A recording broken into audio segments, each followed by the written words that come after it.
أعوذ بالله من الشيطان الرجيم بسم الله الرحمن الرحيم الحمد لله رب العالمين وصلى الله على سيدنا محمد وعلى آله وصحبه وسلم تسليما الله السلام عليكم ورحمة الله جميعا الحاضرين والغائبين عنا. Bon, où est-ce qu'on en est? En direct. Bon, bah, c'est bien. Visiblement, c'est en direct, mais j'ai pas de timing alors. Je ne sais pas si ça fonctionne ou pas. Ah, voilà. Bismillah. Bon,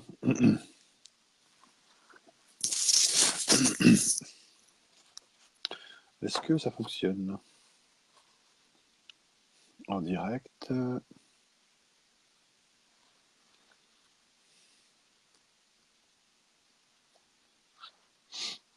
Bien. Bon, bah, en attendant, euh, nous informons tout le monde que vous êtes en direct. Cela peut prendre une minute. Bismillah.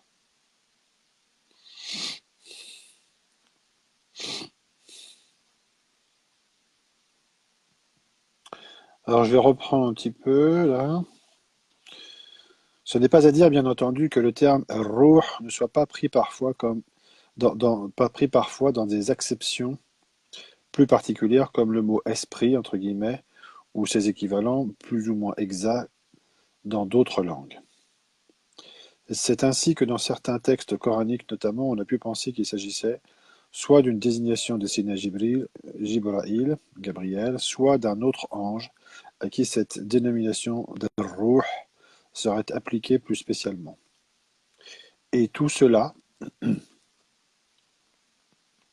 peut assurément être vrai suivant les cas ou suivant les applications qui en sont faites, car tout ce qui est participation ou spécification de l'esprit universel, ou ce qui en joue le rôle sous un certain rapport et à des degrés divers, est aussi ruh dans un sens relatif, y compris l'esprit en tant qu'il réside dans l'être humain ou dans tout autre être particulier.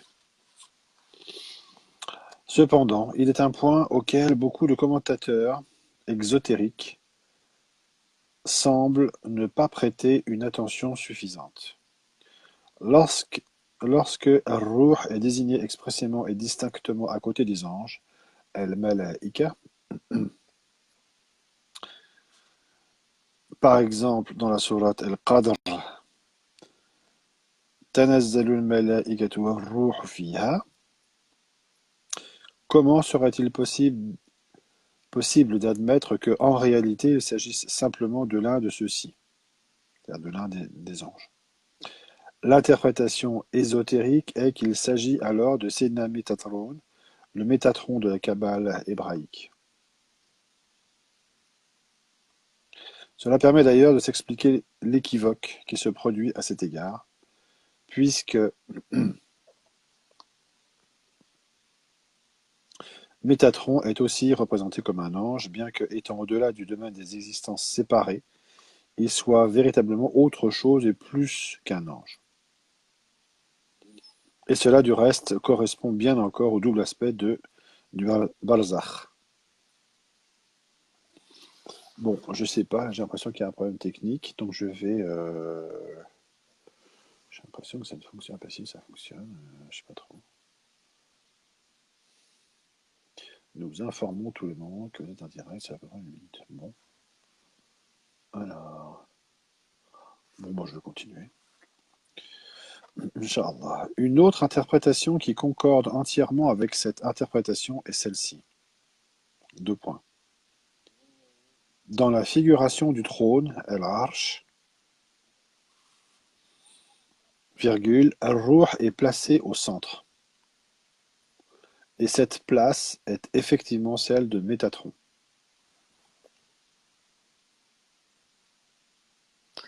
Le trône est le lieu de la présence divine.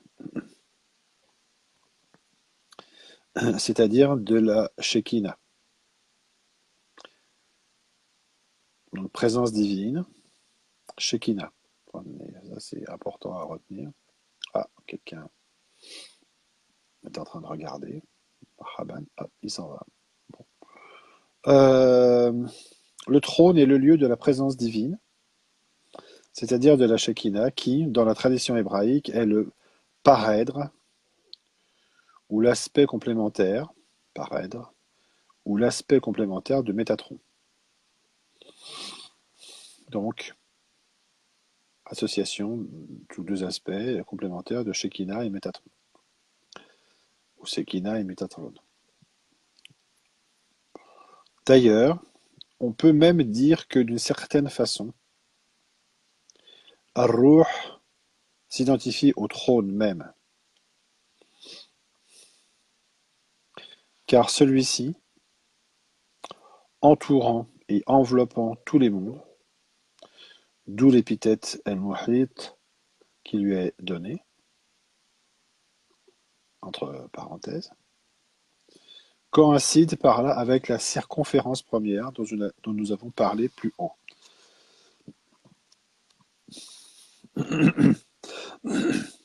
Excusez-moi.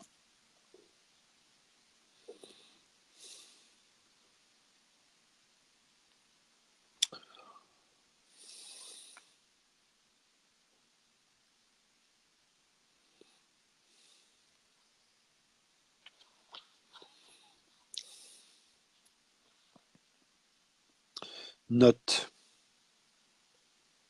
Sur ce sujet du trône et du Métatron, envisagé du point de vue de la Kabbale ou de l'angélologie hébraïque, voire Basilide, note sur le monde céleste, etc., une référence. Bon. On retrouve encore ici les deux faces du Barzakh. Du côté d'El-Haq, c'est Ar-Rahman qui repose sur le trône. Suivant ce verset de la Sourate Taha, Ar-Rahman al-Arsh istawa, note. Mais du côté d'Al-Khalq,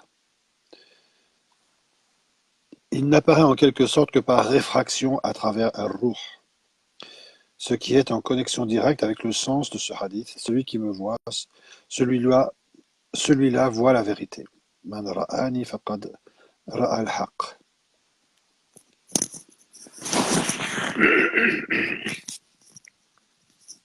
Excusez-moi. Celui qui me voit, celui-là voit la vérité.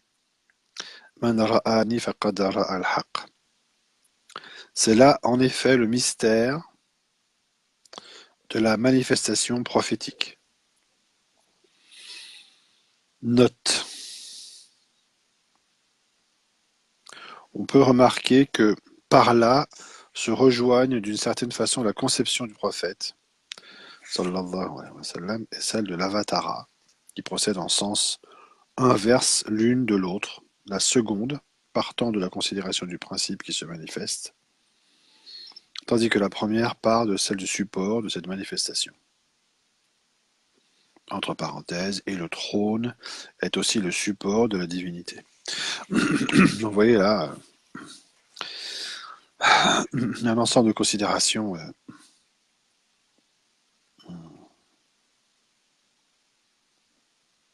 qui sont dérivées d'un Ruh, si on peut dire, et du symbolisme de la place de Ruh par rapport au trône, et de l'identification du trône lui-même, suivant qu'il est vu du côté del Khalq,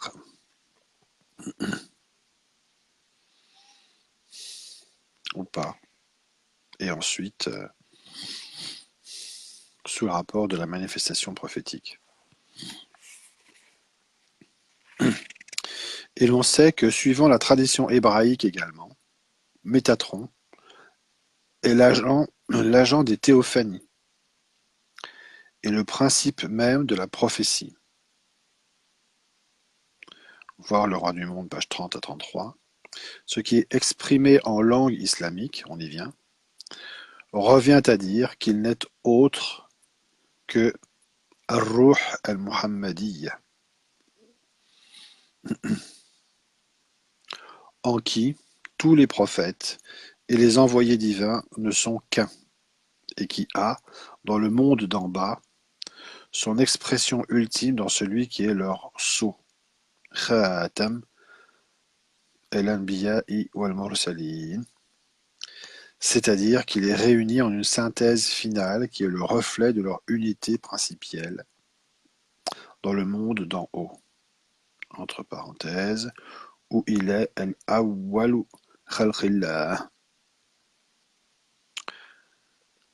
ce qui est le dernier dans l'ordre manifesté étant analogiquement le premier dans l'ordre principiel.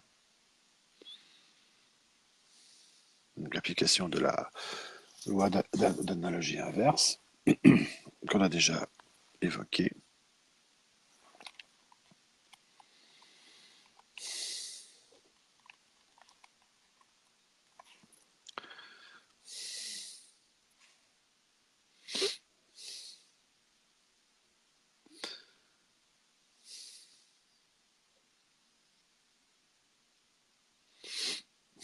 Où il est awwalu khalqillah, ce qui est le premier dans l'ordre manifesté, ce qui est le dernier dans l'ordre manifesté, excusez-moi,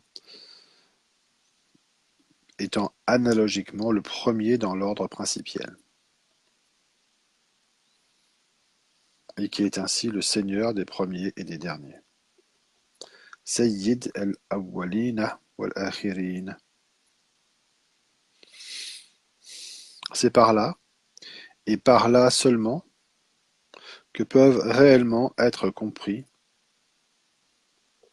dans leur sens profond, tous les noms et tous les titres du prophète, qui sont en définitive ceux mêmes de l'homme universel, al-insan al-kamil,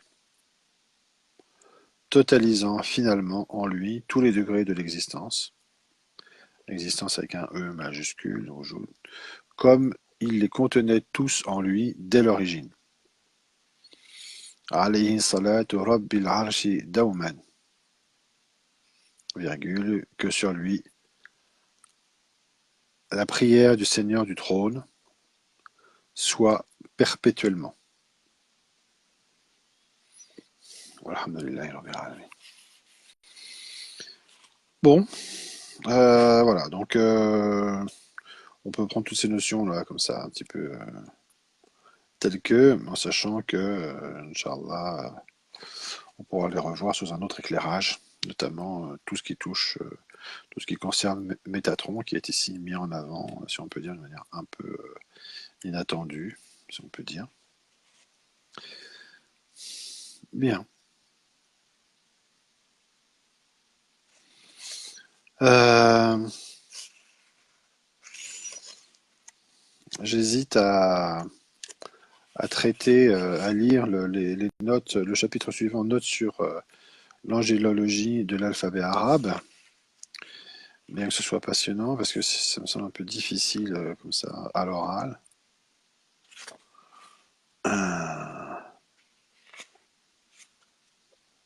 Mais bon, on va voir comment on va traiter ça. Parce que ce qui est intéressant notamment, c'est... il y a plusieurs notions importantes, mais les questions du Jafr, de la tétractys, les 28 alphabets. Il y a quand même beaucoup de choses importantes.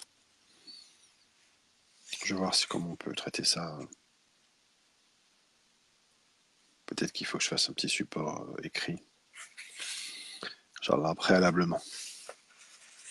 Parce que c'est pareil, on a ensuite la chirologie dans l'ésotérisme arabe.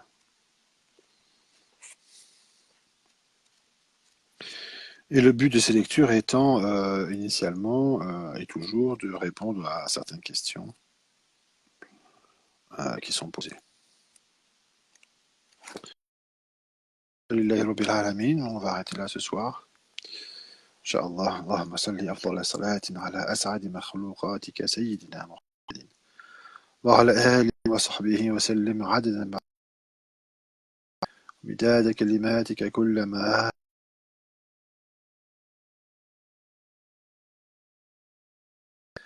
عدد ما أحاط به علمك وخط به قلبك والرضا عن سادة الصحابة عن التابعين وتابعين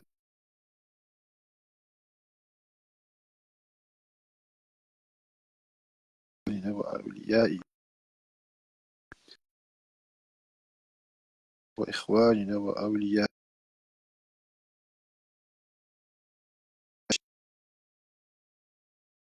أجمعين سبحان ربك رب العزة